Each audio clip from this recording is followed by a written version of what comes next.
Anisan'ireo nisitraka tamberibidy azo amin'ny alalan'ny fitsidiny ireo mpizahantany ireo valanjavaboary mission amin'ny faritra Anosy.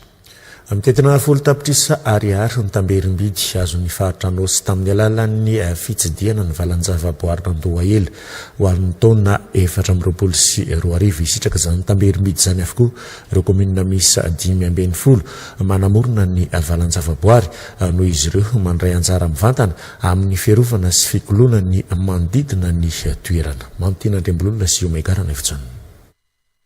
Araka ny antotanisa misy 500 ireo mpitsidika ny valanjavaboary Nandohaela ho an'ny taona 2024 misy 70 ireo teratany vahiny 530 ireo teratany malagasy.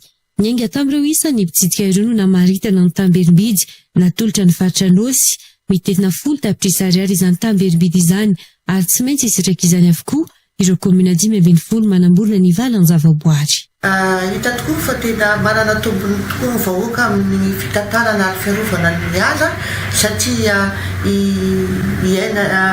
manana tombony be zany tsika eto Madagasikara no fananana ny zavatra io.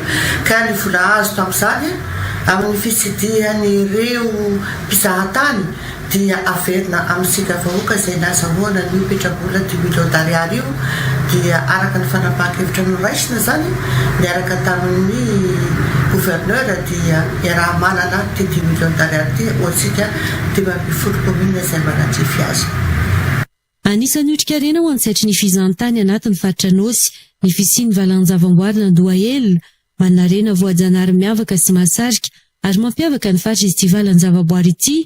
Anisan'ny manao anjara andraikitra amin'ny fiarovana sy fikolona ny manodidina ny valanjavaboary ireo komuna manodidina azy antony anapahana ny anaovana hetsika iombonana ampiasaina ny tamberibidy voaray.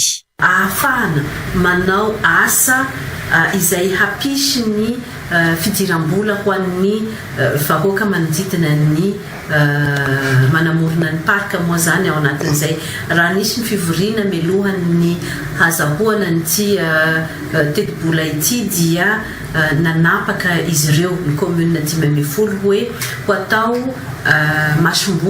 masomboly tsaramaso sy masomboly vary zany izy io dia hoezahana hoe amin'ny hatramin'ny volana novambra zany ny tsinjarany ao moa ny resaka ny COSAP.